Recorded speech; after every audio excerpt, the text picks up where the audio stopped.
Hello दोस्तों, आज हम लोग पढ़ने जा रहे हैं scalar triple product and it's geometrical interpretation. ये तुम्हारे एग्जाम की दृष्टि से काफी इंपॉर्टेंट है दोस्त। समझते हैं इसे।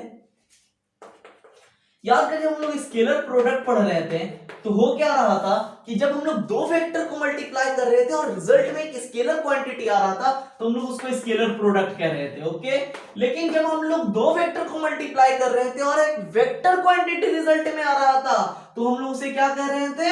वेक्टर प्रोडक्ट कह रहे थे।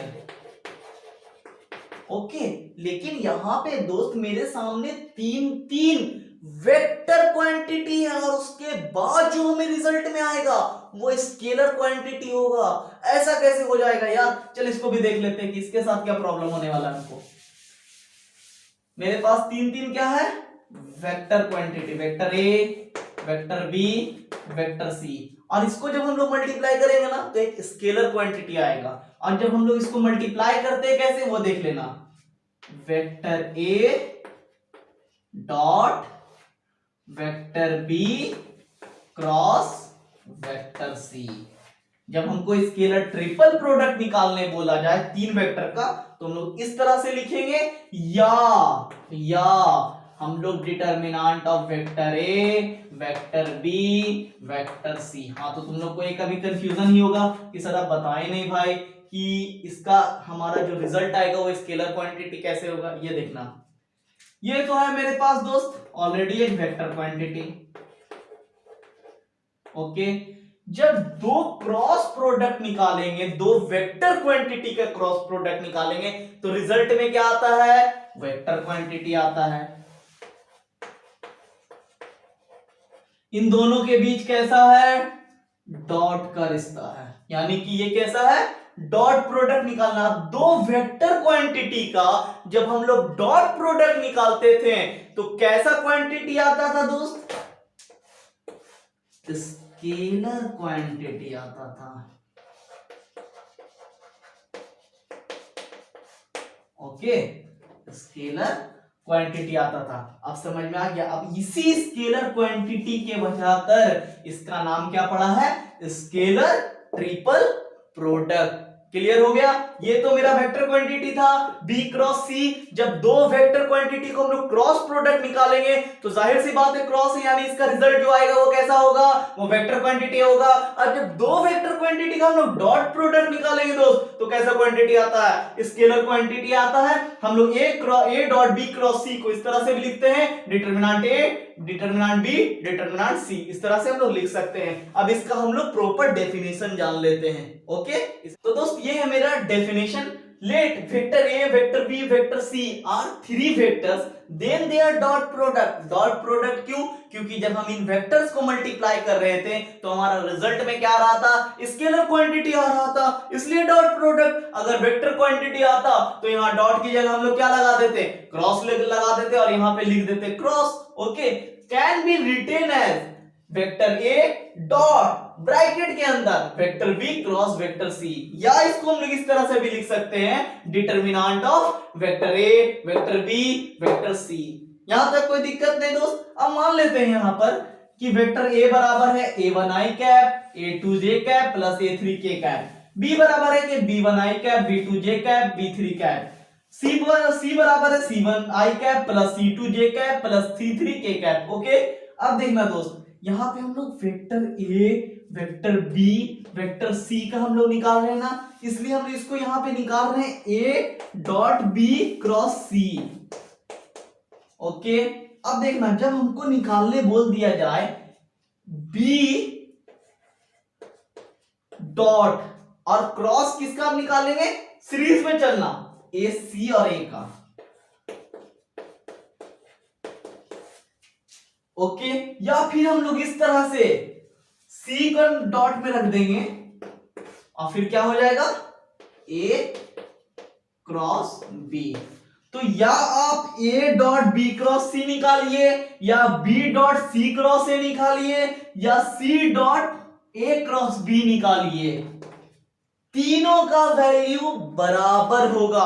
हाँ, ठिकानी ऐसा नहीं कर दें कि अच्छा हम सी निकाले फिर बी क्रॉस ए कर दिए, ऐसा नहीं। या फिर ए निकाल रहे हैं तो वेक्टर ए को डॉट में रखें तो हम सी क्रॉस बी कर दें, ऐसा बिल्कुल नहीं करना है। क्योंकि हम जहां पे उल्टा पुल्टा करेंगे डायरेक्शन मेरा प्रॉब्लम हो जाएगा, डायरेक्शन मेरा माइनस में आ जाएगा, इसलिए ऐसा बिल्कुल नहीं करना है। हम देखो एकदम सबको सीरीज में रखे हैं, ए को रखे बाहर है, ए को डॉट में रखे तो बी क्रॉस सी किए, जब बी को रखे तो फिर सी क्रॉस ए किए हैं, फिर जब सी को रखे डॉट में तो ए क्रॉस बी किए हैं, है ना। कोई भी उटपटांग काम नहीं कर देना बिना सर पैर हाथ का, वरना फिर क्या हो जाएगा, मेरा डायरेक्शन में चेंजिंग आ जाएगा। मैग्नीट्यूड सेम रहेगा, बस मेरा डायरेक्शन में चेंज आ जाएगा, और डायरेक्शन यहाँ पे चेंज हो जाएगा, फिर मेरा डिटरमिनेंट गलत हो जाएगा, फिर आंसर भी गलत आ जाएगा। फिर अब देखना determinant of vector A, vector B, vector C कैसे लिख सकते हैं। देखोगे हम लोग क्या करेंगे, वेक्टर ए को रहने देंगे, ओके, वेक्टर बी और वेक्टर सी का क्रॉस मल्टीप्लाई करेंगे। और क्रॉस मल्टीप्लाई हम लोग कैसे करते हैं, याद है ना,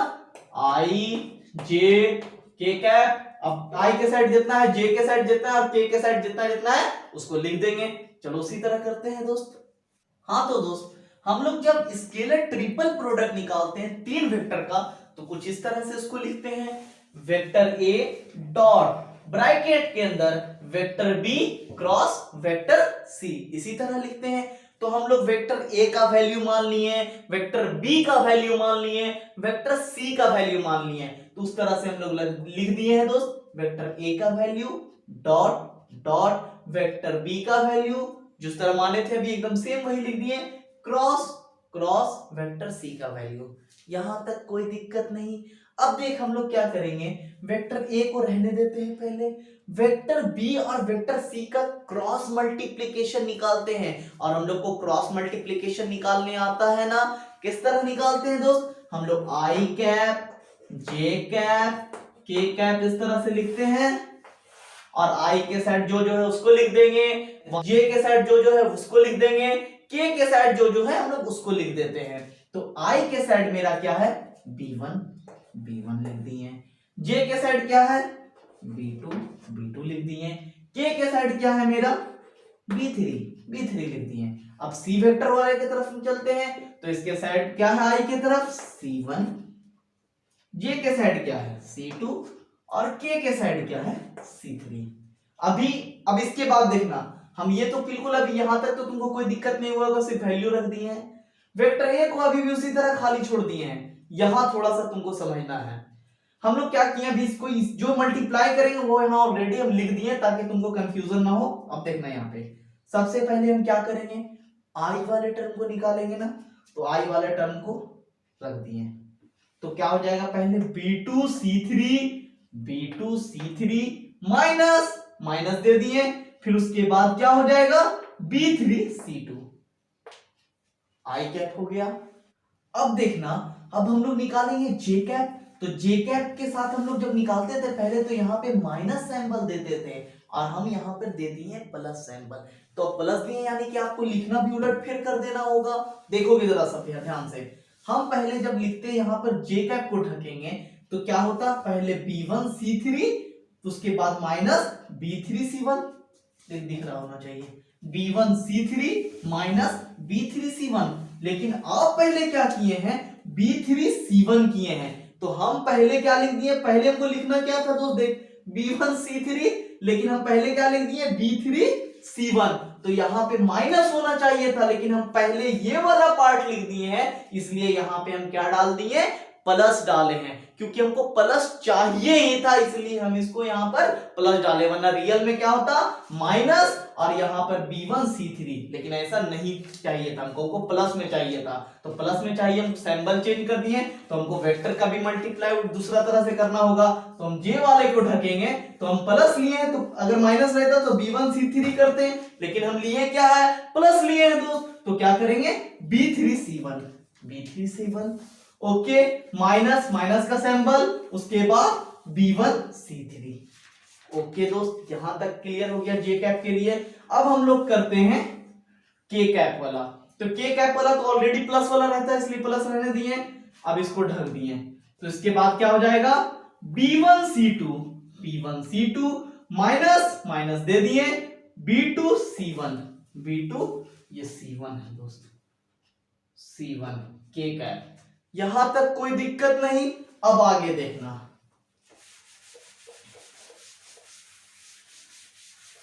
ये तो हम लोग निकाले क्रॉस प्रोडक्ट। उम्मीद करते हैं दोस्त कि ये जब हम लोग पढ़ रहे हैं तो तुम लोगों को डॉट प्रोडक्ट और क्रॉस प्रोडक्ट क्लियर होगा। अगर वो क्लियर नहीं है, न्यूमेरिकल अगर उस तरह का नहीं बनाए हो तो तुमको दिक्कत हो सकता है, इसलिए हम दोनों न्यूमेरिकल तुम लोगों को क्लियर करवा दिए हैं। अब देखना, इसको इससे मल्टीप्लाई करेंगे डॉट प्रोडक्ट में, आई कैप को आई कैप्स के साथ डॉट प्रोडक्ट में मल्टीप्लाई करते हैं तो क्या आता है, क्या आता है, 1 आता है दोस्त। तो इसको आई को आई से मल्टीप्लाई करेंगे 1 हो जाएगा, इसलिए नहीं लिखते हैं। और A1 को इससे मल्टीप्लाई कर देते हैं, तो A1 मल्टीप्लाई कर देंगे B2 C3 minus B3 C2। Okay, यहां भी सिंबल प्लस, यहां भी सिंबल प्लस। जे कैप को जे कैप के साथ मल्टीप्लाई करेंगे तो क्या हो जाएगा, 1 होगा। तो अब इसके बाद करते हैं यहां पे, अब A2 को इसके साथ मल्टीप्लाई कर देते हैं, A2 B3 C1 minus B1 C3। Plus का सिंबल यहां भी, प्लस का सिंबल यहां भी, इसलिए प्लस ही रहने देते हैं। K कैप को K कैप के साथ मल्टीप्लाई करेंगे तो क्या होगा दोस्त, 1 ही होगा। तो 1 रहने देते हैं, डायरेक्ट लिखते हैं। अब K के कैप के साथ क्या है, यहां पर A3 है, A3 को हम इसके साथ मल्टीप्लाई कर रहे हैं, हमको कंफ्यूजन ना इसलिए अंडरलाइन कर दिए।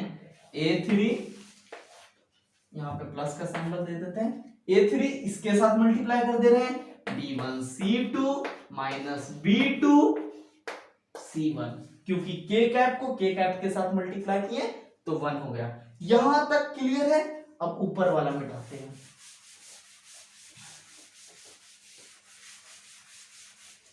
अब इसी चीज को हम लोग डिटरमिनेंट के रूप में लिख सकते हैं, और लिखेंगे कैसे देख लेना,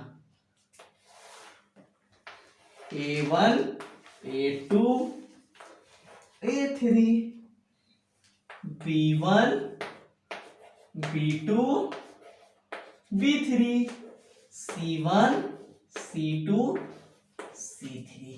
और इसी चीज को हम लोग ऐसे भी लिख सकते हैं, वेक्टर A वेक्टर B और वेक्टर C का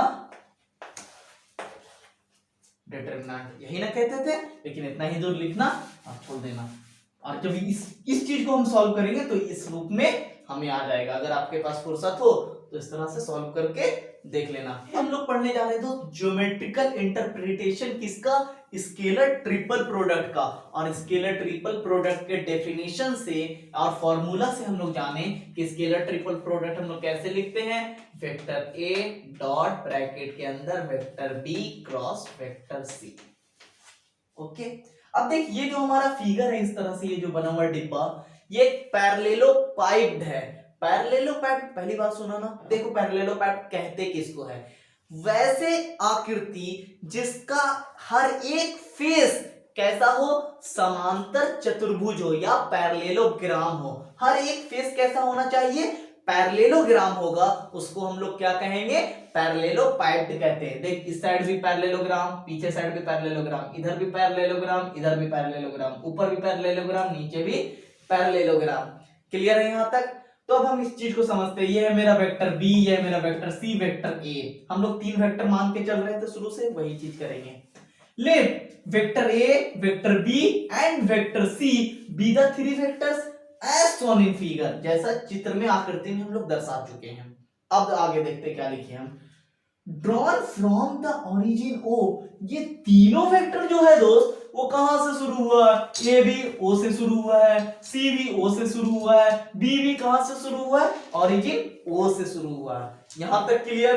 अब हम उम्मीद करते हैं दोस्त तुमको क्रॉस प्रोडक्ट अच्छे से आता होगा। हम लोग जब निकाल रहे थे इसका फॉर्मूला निकाल रहे थे स्केलर ट्रिपल प्रोडक्ट का, तो पहले हम लोग क्या किए थे, B क्रॉस C किए थे, यहां भी B क्रॉस C करेंगे। तो जब दोस्त B क्रॉस C करेंगे, दो वेक्टर क्वांटिटी है और मल्टीप्लाई करेंगे तो एक नया वेक्टर क्वांटिटी होगा, और वेक्टर क्वांटिटी है जाहिर सी बात है उसके बाद डायरेक्शन होगा। तो अब B क्रॉस C करेंगे तो इसका डायरेक्शन क्या होगा, बता चुके हैं ना हम लोग कैसे पता करते हैं, राइट हैंडेड सिस्टम से। और राइट हैंडेड सिस्टम हमें ये कहता है कि जो आपका पहला वेक्टर है उसके तरफ अपने उंगलियों को स्ट्रेच कीजिए। तो मेरा पहला वेक्टर क्या है, बी है, उसकी तरफ अपने उंगलियों को स्ट्रेच कर दिया। ओके, ये उंगली को, चारों उंगली को, थंब को नहीं, ठीक है, थंब स्ट्रेट रहना चाहिए।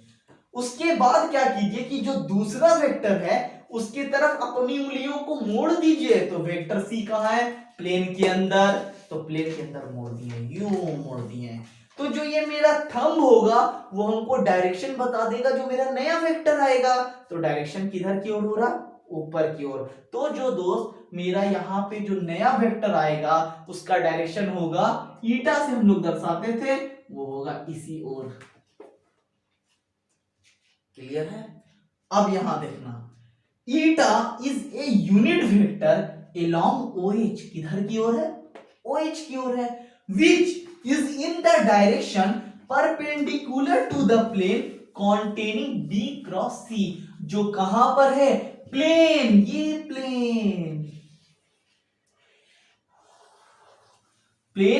B क्रॉस C के परपेंडिकुलर है। और हम लोग जब क्रॉस प्रोडक्ट निकाल रहे थे उसी टाइम हम लोग बता दिए थे कि जो हमारा डायरेक्शन होगा वो किधर की ओर होता है, B क्रॉस C जो होगा उस प्लेन के, या जो हम लोग जो भी वेक्टर निकाल रहे हैं उस प्लेन का परपेंडिकुलर होगा। तो उसी तरह ये देखो B क्रॉस C एक प्लेन है, उसके परपेंडिकुलर है ना ये। क्लियर है दोस्त? अब यहां तक क्लियर हो जाने के बाद अब हम लोग आगे लिखते क्या होता है। तो जैसा कि हम पहले ही तुम लोगों को बता चुके हैं दोस्त कि ये फिगर कैसा है, एक पैरेललोपाइड का, पैरेललोपाइड यानी कि जिसका हर एक फेस क्या होगा, एक पैरेललोग्राम होगा। तो हम लोग क्या निकालने जा रहे हैं, स्केलर ट्रिपल प्रोडक्ट, उसको इस तरह से लिखते हैं, वही लिख दिए हैं। ए को बाहर रहने दिए, B क्रॉस C को निकालते हैं। तो B क्रॉस C, और ये देखिए क्या है, ये पैरेललोग्राम है ना, तो इसका एरिया, ये अगर B क्रॉस C करेंगे तो हम लोग क्या निकाल लेंगे, एरिया ऑफ पैरेललोग्राम। अब एरिया ऑफ पैरेललोग्राम हो जाएगा, तो B क्रॉस C हम लोग कर रहे हैं, ए को रहने दिए, B क्रॉस C, तो क्या हो जाएगा, एरिया ऑफ पैरेललोग्राम। अब ये एरिया है यानी कि इसका कुछ ना कुछ डायरेक्शन निकलेगा, और वो डायरेक्शन क्या था मेरा, ईटा कैप के रूप में, वो ईटा कैप के रूप में ले लिए।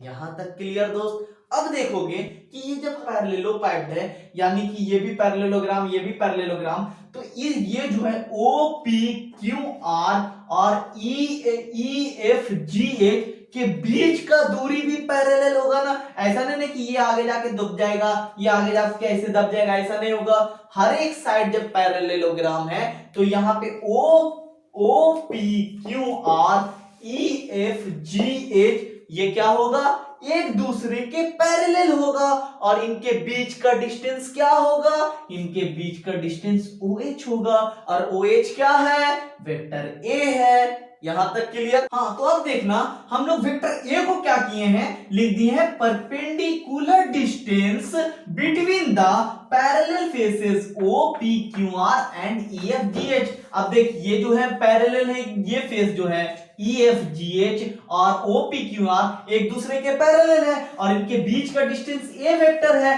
तो A वेक्टर को हम लोग क्या लिख दिए, perpendicular distance between the parallel faces OPQR and EFGH, A को लिखें। बाकी एरिया ऑफ पैरेललोग्राम,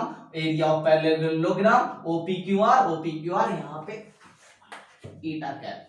ओके, अब देखना, ये क्या था मेरा, ये है मेरा एरिया, और एरिया को जब हम लोग हाइट से मल्टीप्लाई करते हैं तो हमें क्या मिल जाता है दोस्त, वॉल्यूम मिल जाता है। और वॉल्यूम किस चीज का हम लोग को यहां मिलेगा, यहां पे तो हम लोग वॉल्यूम मिल जाएगा, लेकिन ये किस चीज की आकृति है, पैरेललोपाइड की। वॉल्यूम हो जाएगा वॉल्यूम ऑफ पैरेललोपाइड। यहां से देखना, एकदम इसी तरह लिखते जाओगे, A dot B cross C बराबर इस तरह से लिखोगे, और A dot B cross C जो हमको बताएगा वो क्या बता रहा है, वॉल्यूम ऑफ पैरेललोपाइड। यहां हमारा समाप्त होता है geometrical interpretation of scalar triple product.